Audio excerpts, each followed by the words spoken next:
नमस्कार, जनता टीवी देख रहे हैं आप। आपके साथ मैं हूं खुशबू पांडे। खबरों की शुरुआत करेंगे बड़ी और अहम जानकारी के साथ करेंगे। इस वक्त की बेहद अहम जानकारी से हम आपको रूबरू कराएंगे। बड़ी खबर, दिल्ली के दौरे पर हिमाचल के डिप्टी सीएम मुकेश अग्निहोत्री। तो आपको बता दें, Karnataka deputy CM DK Shivakumar से भी यहां पर मुलाकात करते हुए नजर आएंगे। लोकसभा चुनाव को लेकर के भी मुलाकात करते हुए यहां पर नजर आएंगे। तो 4 सीटों को लेकर यहां पर रोड मैप बनाया जाएगा।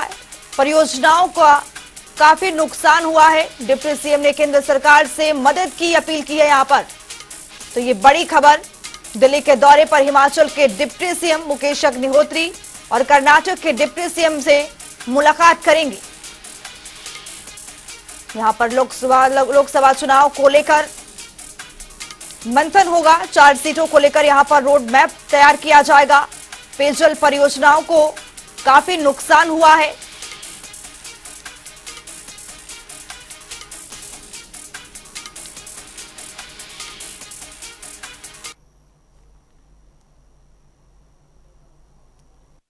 हमारी 4 सीटें हैं, उसकी तैयारी कैसे करनी है वो रोड मैप अब हम बनाएंगे।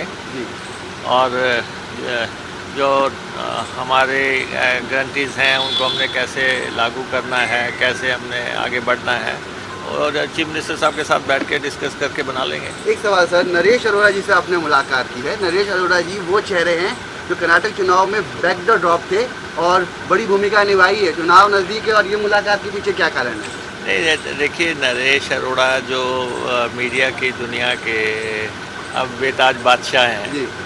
और बहुत बढ़िया जो है इन्होंने परफॉर्म किया है कर्नाटक में, अभी राजस्थान में कर रहे हैं। हमारे पुराने दोस्त हैं मीडिया के टाइम के। हाँ। हम मीडिया से जुड़े रहे हैं तो तब से हमारे दोस्त हैं। और ज़्यादा मुझे नहीं मालूम, लेकिन जैसे हमारी अपने इलेक्शन थे तब भी हम इनसे गाइडेंस लेते थे कि जब हिमाचल में भी चुनाव थे, हमने चाहे किसी भी तरीके से लड़े, लेकिन हम इनसे गाइडेंस लेते थे कि हमें कैसे आगे जाना है। अभी भी कंसल्टेशन करेंगे। नहीं, देखिए, अभी हमने जितनी भी हमारी पानी की स्कीमों को बहुत ज़्यादा नुकसान हो गया। फर्स्ट जो अटैक हुआ है पानी का, उससे सड़कों से भी ज़्यादा पानी की स्कीमों को नुकसान हुआ है। तो अभी तो हमें उनको बहाल करना है। हमने सारी हमारे जो अफसर हैं, हमारे कर्मचारी हैं, उनको फील्ड में लगा दिया है ताकि जो भी डैमेज हुआ है उसको अभी ठीक किया जाए, सड़कों को ठीक किया जाए। हमारा नेशनल हाईवे डैमेज हो गया था, उसको ठीक करना था। तो अभी तो शुरुआती दौर है, आगे देखते। केंद्र को हिमाचल प्रदेश की लिबरल मदद करनी चाहिए। और हिमाचल प्रदेश का गठन ही जब हुआ था तो इस उद्देश्य से हुआ था कि ये फाइनेंशियल बाइबल स्टेट नहीं है और ये पॉलिटिकल एस्पिरेशंस को पूरा करने के नज़रिए से स्टेट का गठन हुआ था। इसलिए केंद्र को मदद करनी चाहिए। हमारे भी केंद्र से जुड़े हुए प्रोजेक्ट्स हैं, कुछ पानी के प्रोजेक्ट्स हैं, कुछ ट्रांसपोर्ट के प्रोजेक्ट हैं, कुछ दूसरे लैंग्वेज आर्ट एंड कल्चर के। उनकी मेरी आज मीटिंग्स हैं, तो कुछ लोगों से बात करनी है। तो रुक करेंगे अगली बड़ी खबर की ओर। इस वक्त की बेहद अहम जानकारी से हम आपको रूबरू कराएंगे। ये बड़ी खबर, अमेरिकी सेब पर ड्यूटी बढ़ाने का ये मामला आज सामने आया है। तो वहीं नरेश चौहान ने केंद्र सरकार पर निशाना साधा है। तो आपको बता दें, केंद्र सरकार पर ठगने का यहां पर आरोप लगाया गया है। अपनी स्थिति स्पष्ट करे केंद्र सरकार, नरेश चौहान की ओर से यह बयान सामने आया है। तो वहीं प्रदेश की कांग्रेस सरकार भगवानों के साथ है, तो वहीं नरेश चौहान का यह बयान निकल करके सामने आया है। अमेरिकी सेब पर ड्यूटी बढ़ाने का यह मामला, नरेश चौहान ने केंद्र सरकार पर निशाना साधा है। इस वक्त की बेहद अहम जानकारी से हम आपको रूबरू करा रहे हैं। बड़ी खबर, केंद्र सरकार पर ठगने का आरोप भी लगाया गया है। विदेशों से जो सेब आता है बाहर से, उसके साथ कंपटीशन करने के लिए एक मांग लगातार रही है कि जो बाहर से आने वाला जो सेब है उसके ऊपर जो इंपोर्ट ड्यूटी है वो 100% की जाए, जिससे हमारे हिमाचल का सेब और जम्मू कश्मीर का सेब उनके साथ मार्केट में कम्पीट कर सके। तो उस मांग के लिए देश के माननीय प्रधानमंत्री जी ने 2014 में भी और 2019 में भी दोनों चुनाव में इस बात को माना था कि मैं हिमाचल प्रदेश से मेरा बड़ा विशेष लगाव है और एप्पल इंडस्ट्री को हम बूस्ट करेंगे और इस जो है इंपोर्ट ड्यूटी को बढ़ाएंगे। और साथ में ये भी कहा था कि जो हमारे पेयजल बनते हैं देश के अंदर, जैसे कोका कोला है, पेप्सी है, दूसरे हैं, उसमें इसका 5% कंसंट्रेट भी मिलाएंगे और उससे सेब की जो अर्थव्यवस्था और मजबूत हो जाएगी। लेकिन दुर्भाग्यवश पूरन आप देखिए कि जो 70% इम्पोर्ट ड्यूटी आज तक थी, माननीय प्रधानमंत्री जी का जो दौरा था अमेरिका का, उन्होंने वहाँ पर जाते ही जिस प्रकार से उस इम्पोर्ट ड्यूटी को 70 से 50% कर दिया, उससे हिमाचल प्रदेश के बागवानों को बहुत बड़ा नुकसान होने वाला है। तो चलिए अब खबरों में आगे बढ़ते हैं। बिलासपुर के राज्यपाल देवशयनी एकादशी पर मार्कंडे मंदिर दर्शन करने पहुंचे। उन्होंने इस अवसर पर प्रदेशवासियों के सुख समृद्धि की कामना की। साथ ही उन्होंने कहा कि ऋषि मार्कंडे का उल्लेख पौराणिक कथाओं में किया गया है। उन्होंने मंदिर के पुजारियों से इस धार्मिक स्थल के इतिहास के बारे में जानकारी ली और वहां हुए निर्माण कार्य का जायजा भी लिया।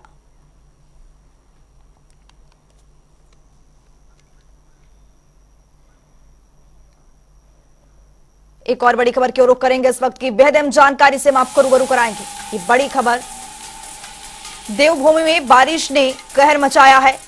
ये बेहद अहम जानकारी, बारिश से जनजीवन यहां पर अस्त व्यस्त होते हुए नजर आ रहा है। सड़क और पानी की परियोजना प्रभावित हो रही है लगातार। तो आपको बता दें, अभी भी 69 पेयजल परियोजनाएं बंद हो चुकी हैं। राज्य में अभी भी 127 सड़कें बाधित है। बारिश की वजह से देवभूमि में बारिश ने कहर मचाया है, जिससे जनजीवन पूरी तरह से अस्त व्यस्त होता हुआ यहां पर नजर आ रहा है। सड़क और पानी की व्यवस्थाएं यहां पर ठप पड़ चुकी हैं। कई परियोजनाएं यहां पर बाधित होती हुई नजर आ रही हैं। तस्वीरों के जरिए देख रहे हैं आप किस तरह से यहां पर मौसम का रुख बदलता हुआ। तो वहीं अभी भी 69 पेयजल परियोजनाएं यहां पर बंद हैं।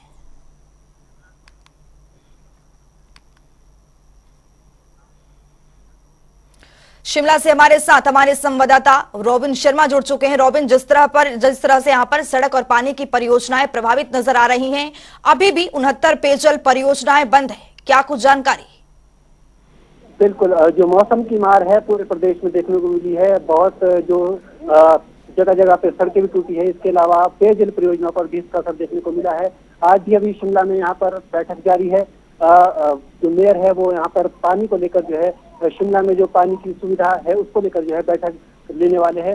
इसके अलावा भी जो मौसम का हाल है, अगर मैं मौसम की बात करूं तो प्रदेश भर में जब मौसम ने खासतौर पर जब मानसून ने दस्तक दी तो बहुत जो प्रदेश के अलग अलग हिस्सों में बारिश सामान्य से काफी ज्यादा देखने को मिली है और इसी का असर है कि प्रदेश में कई जगह नुकसान भी देखने को मिला है। बात मंडी जिले की करें तो यहाँ पर सामान्य से 70% ज्यादा जो है बारिश दर्ज की गई थी और ऐसे में यहाँ पर नुकसान भी खैर ज्यादा देखने को मिला है। जी रॉबिन शर्मा, जिस तरह से राज्य में अभी भी 127 सड़कें बाधित हैं, प्रशासन किस तरह से वहां पर मुस्तैद है, किस तरह की जानकारी निकल करके सामने आ रही है? बिल्कुल, इसको लेकर बीते दिनों जो पीडब्ल्यूडी मिनिस्टर है विक्रमादित्य सिंह, उन्होंने इसको लेकर भी कहा था कि प्रदेश में लगभग जब बरसात के कारण 300 से ज्यादा सड़कें, तकरीबन 301 सड़कें जो है बाधित हुई थी, जिसके बाद बचाव का और इसको रिस्टोर करने का काम शुरू किया गया था। तो इसको लेकर भी यहाँ पर अभी काम जारी है प्रदेश में और उम्मीद है कि जल्द ही, अगर मौसम अभी हालांकि मौसम में कुछ राहत भी है, ऐसे में उम्मीद है कि जल्द ही जो है सड़क व्यवस्था को फिर से बहाल किया जा सकेगा प्रदेश के अंदर। रॉबिन शर्मा, तमाम जानकारी देने के लिए बहुत बहुत शुक्रिया। तो 127 सड़क बाधित है। अभी भी 69 पेयजल परियोजनाएं भी बंद है। बारिश की वजह से रिहायशी मकान और पशुशालाएं भी बारिश से क्षतिग्रस्त है। यहां पर चंबा के सलूनी क्षेत्र में पिछले दिनों मंगली नाले का जलस्तर अचानक बढ़ने से 195 स्कूली छात्र फंस गए थे। कड़ी मशक्कत के बाद इन छात्रों को घर पहुंचाया गया। कई गांवों से विद्यार्थी 500 मीटर से लेकर 2 किलोमीटर तक का सफर तय करके मंगली स्कूल पहुंचते हैं, लेकिन इससे पहले छात्रों को मंगली नाला पार करना पड़ता है। पिछले साल बारिश के दौरान नाले पर बनी पुलिया टूट गई थी, जिसे अभी तक नहीं बनाया जा सका है। ऐसे में यहां से होकर आवाजाही करने वाले लोगों को जान जोखिम में डालकर नाला पार करना पड़ रहा है।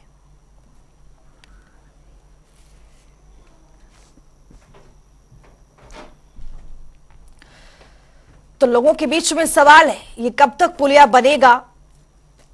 तस्वीरों के जरिए आप देख रहे हैं किस तरह से बच्चे जान जोखिम में डालकर इस नाले को पार करते हुए नजर आ रहे हैं।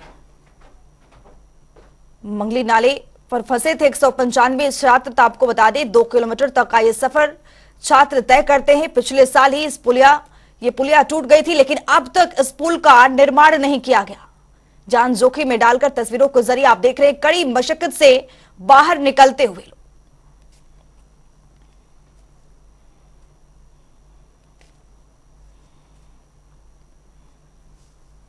तो यहां पर प्रशासन का दावे फेल होते हुए नजर आ रहे हैं। लगातार कड़ी मशक्कत से लोग बाहर निकलते हुए नजर आ रहे हैं।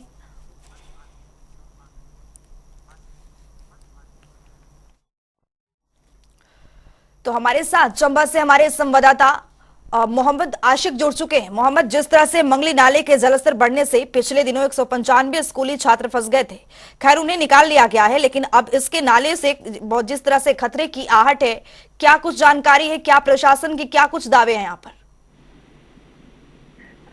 देखिए, जैसे जैसे जिला चंबा में भारी मात्रा में बारिश का दौर जारी है, वैसे ही कई नदी नाले उफान पर देखने को मिल रहे हैं। मंगली नाले की बात करें तो पिछले वर्ष भी यही जो मामला है वो सामने आया था।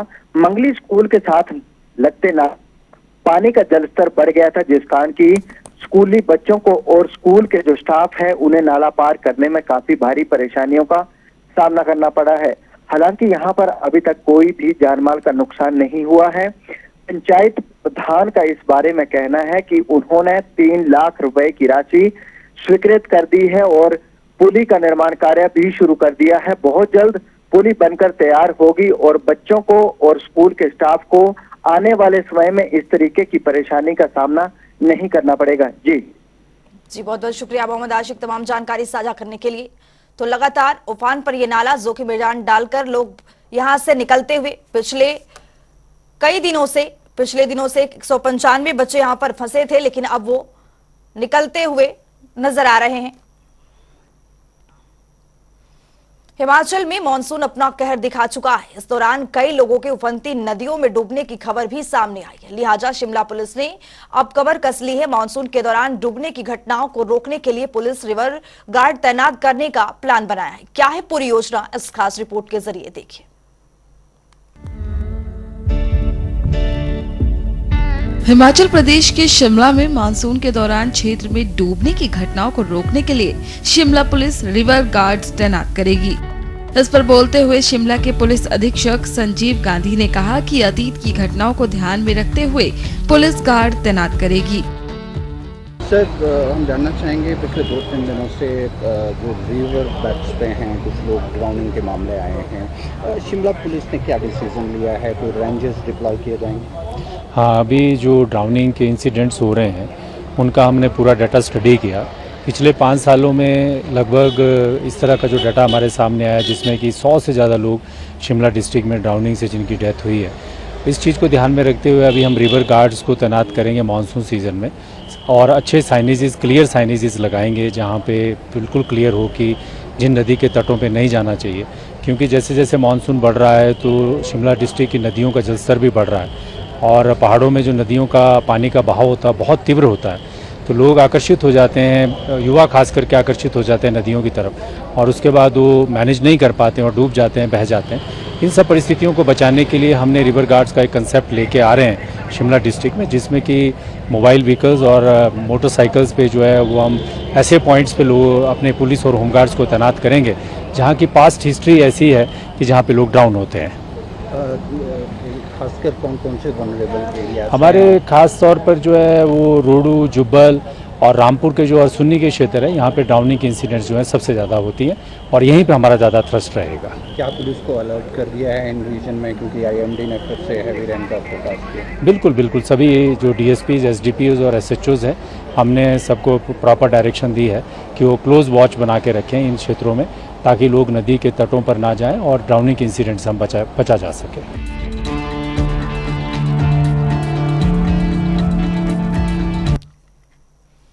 मंडी में चंडीगढ़ मनाली नेशनल हाईवे फिर से बहाल कर दिया गया है। प्रशासन की ओर से इस हाईवे को भूस्खलन होने के चलते 1 घंटे के लिए यातायात स्थगित भी कर दिया गया था, ताकि बड़ी बड़ी चट्टानों को हटाया जा सके। मंडी पुलिस ने आदेश जारी करते हुए लोगों से सहयोग की अपील की थी। इस दौरान छोटे वाहनों को वैकल्पिक मार्गों से भेजा गया, जबकि बड़े वाहन पूरी तरह से रोक दिए गए थे।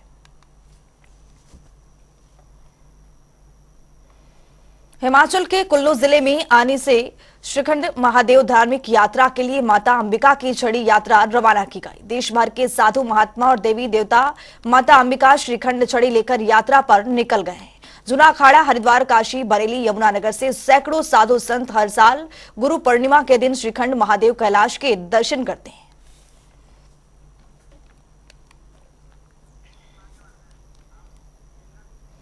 हमीरपुर में तकरीबन 44 लोग डायरिया की चपेट में आ चुके हैं। जानकारी के मुताबिक वहां पेयजल स्कीम के अंतर्गत ग्राम पंचायत और भरनांग के 10 गांवों में दूषित पेयजल के कारण यह घटना घटी है।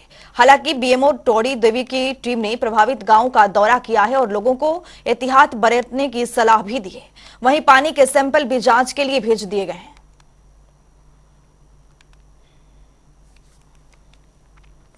पेशेंट आ रहे हैं, नहीं आ रहे हैं, पीछे के रिकवर हो रहे हैं। और इसकी स्टेटमेंट हमें 26 को पता चली थी कि यहाँ पे पीलिया फैल रहा है, तो हमने लोगों को भी बताया था। पर अभी इसका कोई कंफर्म नहीं हो रहा है कि किस वजह से फैल रहा है। ये लोगों का खान पान की वजह से फैल रहा है या पानी की वजह से फैल रहा है। आईपीएच विभाग से बात हुई थी तो उन्होंने बोला कि हमारा पानी का सैंपल ठीक आया है, लेकिन अभी हेल्थ की टीम में चली हुई है, वो गाँव जाके सर्वे कर रही हैं। उस हिसाब से नए पेशेंट आए हैं, उनकी भी रिपोर्ट आई है और बाकी लोगों को बताया भी जा रहा है कि किस तरह आपने इसके सिम्टम को देखना है, क्या सिम्टम होते हैं और इससे रिकवर कैसे होना है, कैसा पानी पीना है, अपना खान पान कैसे रखना है, वो सब लोगों को बताया जा रहा है। चंबा में इस समय भालू का आतंक फैला हुआ है। इस बीच भालू ने जंगल में घास काटने के लिए गई बुजुर्ग महिला पर हमला कर उसे लहूलुहान कर दिया, लेकिन भालू के हमले के बाद महिला ने शोर मचाना शुरू कर दिया, जिससे ग्रामीणों ने मौके पर पहुंचकर महिला की जान बचा ली। घायल महिला का अस्पताल में इलाज चल रहा है। ऐसे ही घटना कल भी सामने आई थी, जिसमें भालू ने एक शख्स पर हमला कर उसे जख्मी कर दिया था।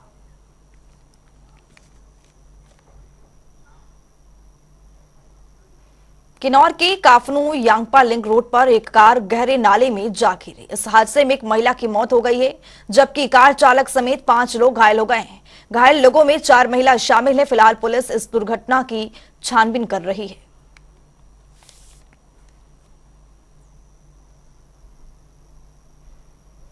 मंडी में भोजपुर बाजार में देर शाम करीब 7 बजे बिजली के खंभे के तारों में शॉर्ट सर्किट होने की वजह से अफरा तफरी मच गई। बाजार में ग्राहक अपनी जान बचाते हुए नजर आए, तो वहीं दुकानदार भी अपने सामान को आग से बचाते हुए नजर आए। यह सिलसिला करीब 2 मिनट तक चलता रहा और खंभे से चिंगारियां सड़क पर गिरती रही। कुछ समय बाद खंभे की आग अपने आप बुझ गई। संयुक्त व्यापार संगठन के प्रधान ने विद्युत विभाग की लापरवाही को लेकर रोष प्रकट किया है। बिजली के पोल में इतनी भयानक आग लग गई, जिससे जो है वो पूरे बाजार में व्यापारियों में दहशत का माहौल बना हुआ है। क्योंकि हमारे भोजपुर बाजार में जितनी भी बिजली की तारें हैं, ये जो पोल हैं, इनमें कई नंगी पड़ी हुई है, जिससे जो है वो 3-4 बार पहले भी भोजपुर बाजार में ऐसे पोलों में जो है वो इस तरह के हादसे हो चुके हैं। भोजपुर बाजार में नीचे से लेकर ऊपर तक हमारी मार्केट जो है वो बिल्कुल कॉम्पैक्ट है। इसमें पूरे तारों के जंजाल आसपास पूरे दुकानों के आगे बिखरे पड़े मिलेंगे। सोलन में इस बार सब्जियों के दामों में आसमान छूने लगे। शहर में हर दिन सब्जियों को दामों में बढ़ोतरी देखने को मिली है। ऐसे में टमाटर की डिमांड दिन ब दिन बढ़ती जा रही है। साथ ही टमाटर के दामों में बढ़ोतरी हो रही है। व्यापारियों की माने तो अगले महीने तक टमाटर के दाम 3000 रुपए तक पहुंच सकते हैं।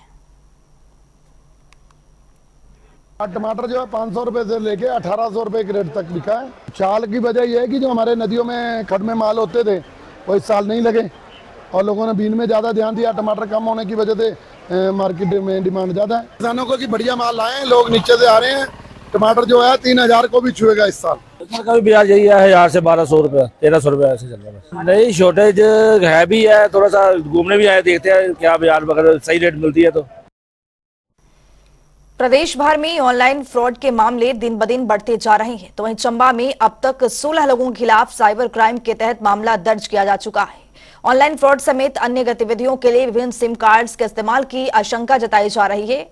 शिकायत के बाद पुलिस विभाग अलर्ट मोड पर नजर आ रही है। पुलिस प्रबंधन ने मामले की जांच के लिए थानों और साइबर सेल को भी अलर्ट कर दिया है।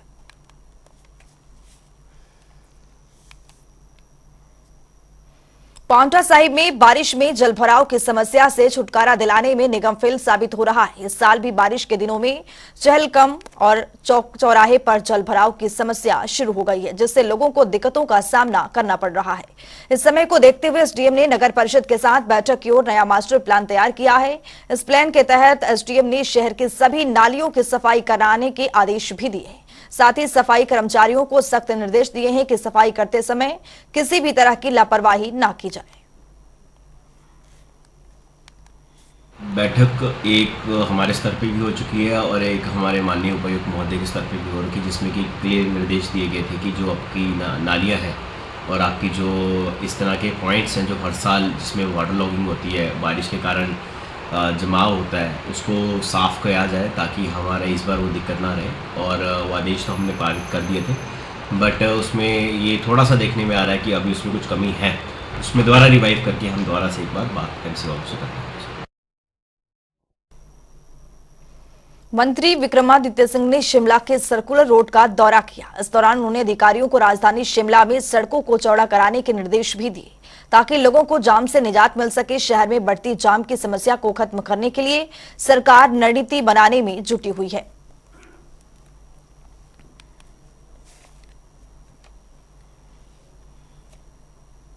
यहाँ की ईज ऑफ ट्रैफिक को मद्देनजर रखते हुए कुछ स्टेप्स लेने की शुरुआत कर रहे हैं।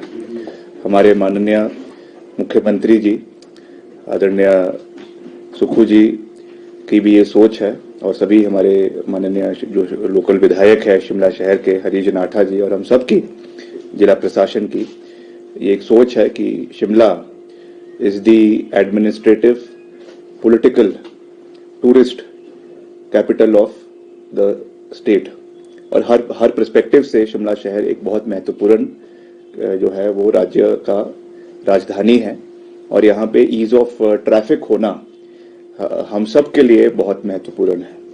इसलिए खास रूप से टू बिगिन विद जो हमारा काट रोड है शिमला का जो बहुत मेन सड़क है, इसको एक किस्म से रिंग रोड भी कहा जा सकती है, जो पूरे शहर को जो है इनसर्कल करता है, इसकी वाइडनिंग करना ये हमारा दायित्व है और इसको हम आज एक कमेटी जो है मुख्यमंत्री जी ने जो हमको डायरेक्शंस दिए हैं उसके हिसाब से हम पूरे शहर का निरीक्षण करेंगे और जहां जहां पर भी बॉटल नेक्स है उनको हटाने के लिए हम प्रयास करेंगे।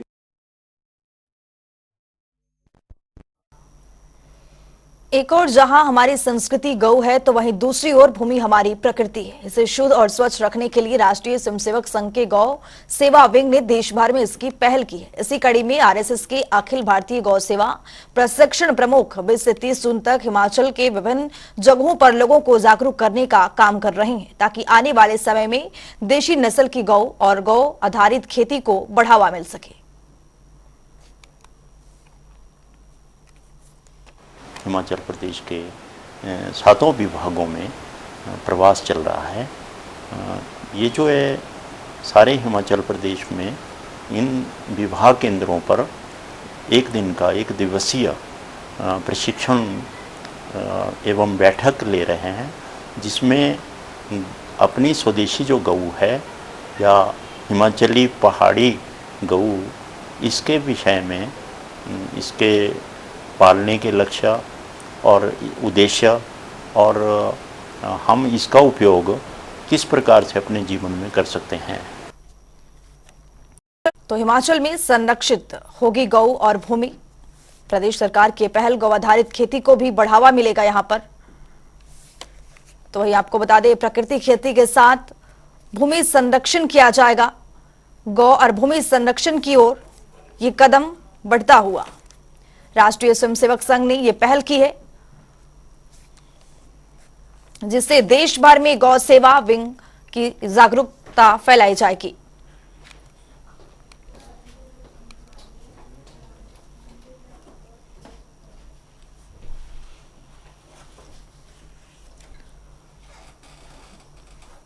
तो गौरभूमि संरक्षण की ओर ये बेहतरीन कदम,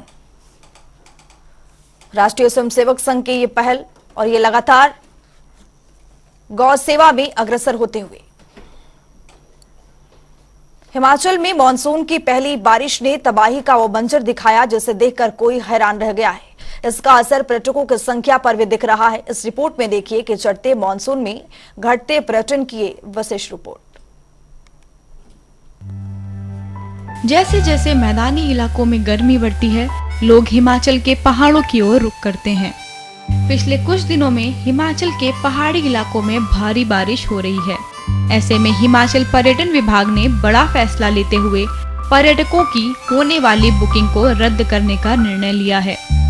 इस फैसले से व्यावसायिक संस्थानों में काफी निराशा बनी हुई है। जानिए इस पूरे मामले पर हिमाचल पर्यटन विभाग के चेयरमैन रघुवीर सिंह बाली का क्या कहना है।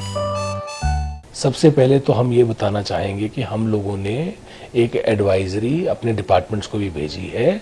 उनको कहीं ना कहीं एसडीएम के पास, अदरवाइज इन जनरल प्रोसेस भी एसडीएम, डीएफओ, डीसी हर जिले के अंदर, हर सब डिवीजन के अंदर और हर जिले के हेडक्वार्टर में डीएफओ भी बैठता है जो फॉरेस्ट का अधिकारी होता है, एसडीएम जो सब डिविजनल मजिस्ट्रेट होता है, डिप्टी कलेक्टर जो हमारा डिप्टी कमिश्नर है वो भी बैठता है। उनके पास हम लोग वहाँ पे अपनी एंट्री कराएं ताकि लोगों को कभी भी ज़रूरत पड़े कि आप कहीं घूमने गए हैं, कहीं बारिश हो गई है, कहीं नेटवर्क कम है या कोई भी चीज़ हो तो आपको वहाँ पे एकदम लोकेट किया जा सके। यहाँ पे कोई पैनिक सिचुएशन नहीं, बारिशें हमेशा से होती हैं।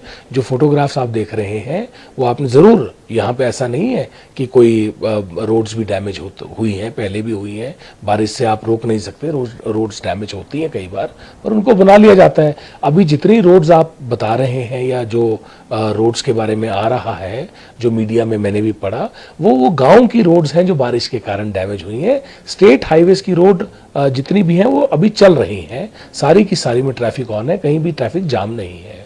हमने दूसरी चीज़ ये कहा है कि आप जो रूट्स हैं वो सारे के सारे अपने पास वेदर फोरकास्ट देख के चलिए। वेदर फोरकास्ट की ऐप है, अगर बारिश नहीं है तो स्टेट के अंदर कोई दिक्कत ही नहीं है। आजकल 4-5 दिन का वेदर आता है, उसके हिसाब से आप लोग आइए, और ये पहले से होता रहा है।